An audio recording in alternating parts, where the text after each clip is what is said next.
What is up, YouTube, and what's going down? How y'all doing today? It's the Dizzy One here, bringing you another game of NBA 2K17 Legends, my league. We're going up against the Houston Rockets, led by the real Isaiah Thomas, the bad boys Pistons Isaiah Thomas, the nickname Zeke Isaiah Thomas,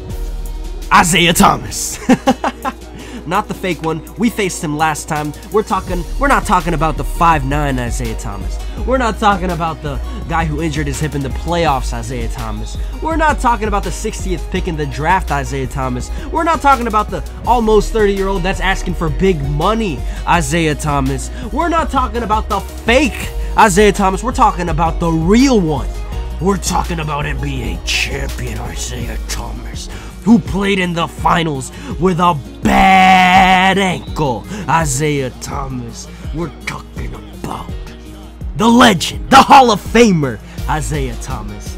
And then we got Kevin Durant, aka NBA champion, aka Trader. I prefer to go with Trader, but we're talking about him as well. And then we got David Robinson, the Admiral. I want to say Admiral, but I don't know, maybe the General? I want to say the Admiral. Admiral seems right.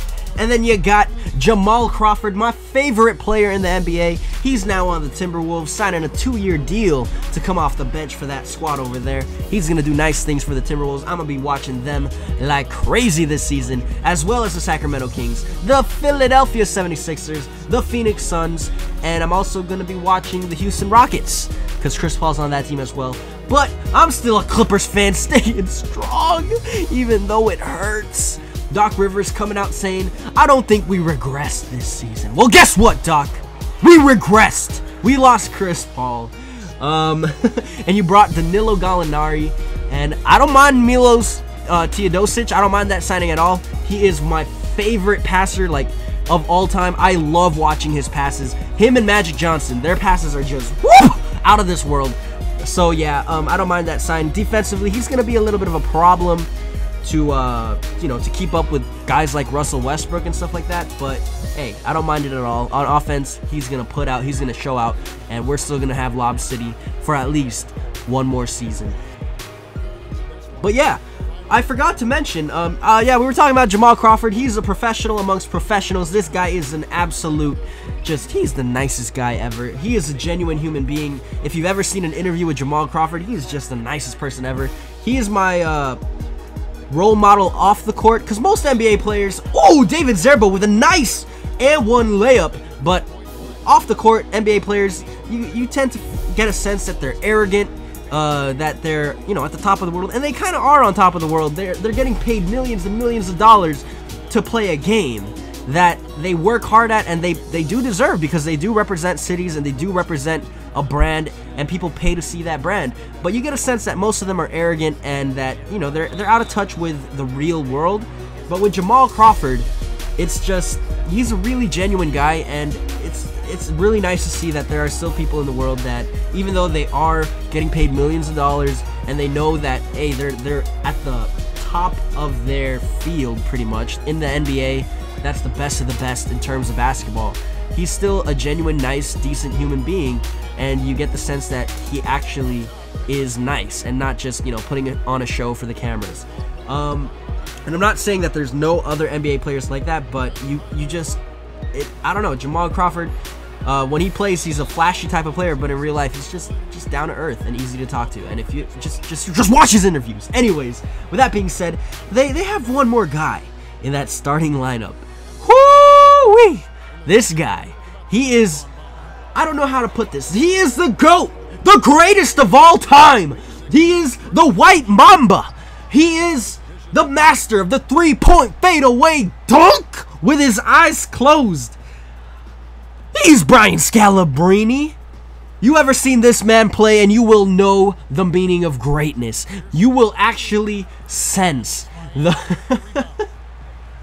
I can't do it. Brian Scalabrine, one of the oh, he got dunked on right there, number 44, the White Mamba. Yikes! This dude is a legend in basketball. If you don't know that, you don't love NBA basketball.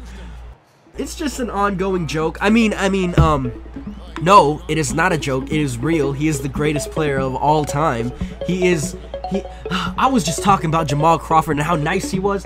This guy is the nicest. Like, so smooth, man. Is it a coincidence that ever since that he's been on the Warriors, being a consultant, being a coach, helping that team grow, that they've won championships? I think not. Remember, when he was on the Spurs, was he on the Spurs? Yeah, he was on the Spurs. Of course he was on the Spurs. He was on every NBA team at the same time that they started winning championships. Is it a coincidence that Magic Johnson won NBA championships his rookie season because of Brian Scalabrine? I think not. Brian Scalabrine has given the game of basketball so much more because of his existence. Even before his existence, in the days of Magic Johnson winning those championships for the Lakers, he was the reason, okay? Is it a coincidence that Wilt Chamberlain was able to average 50 points in a season? Was it a coincidence that he scored 100 in a game?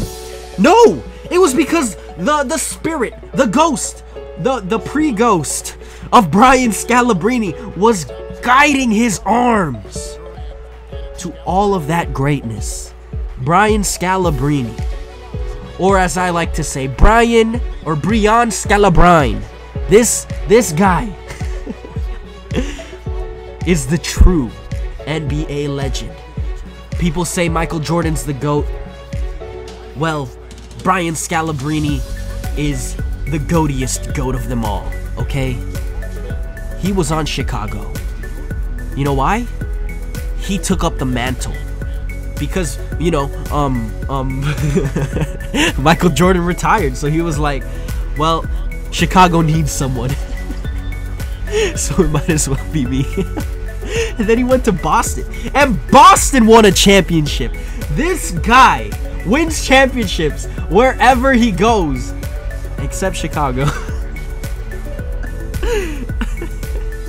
Oh my goodness. Oh man, I've been going on too long about that. But yeah, guys, Brian Scalabrine. Give a round of applause for the greatest. Oh my goodness, I give up. But can you feel the burn here in Miami? Oh man, Bernie. It is a close game right now. 1 point lead for the Miami Heat. John Wall trying to dance, trying to get by Isaiah Thomas. Whoops. Sorry, something just happened in my throat right there. I had to like sneeze. I think I blurred it out. I blurred it out. No, I think I canceled out that noise that came out of my throat. Achoo! Just sneezed.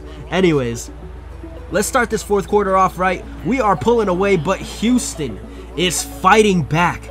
They want this to be a game, and John Wall gets crossed.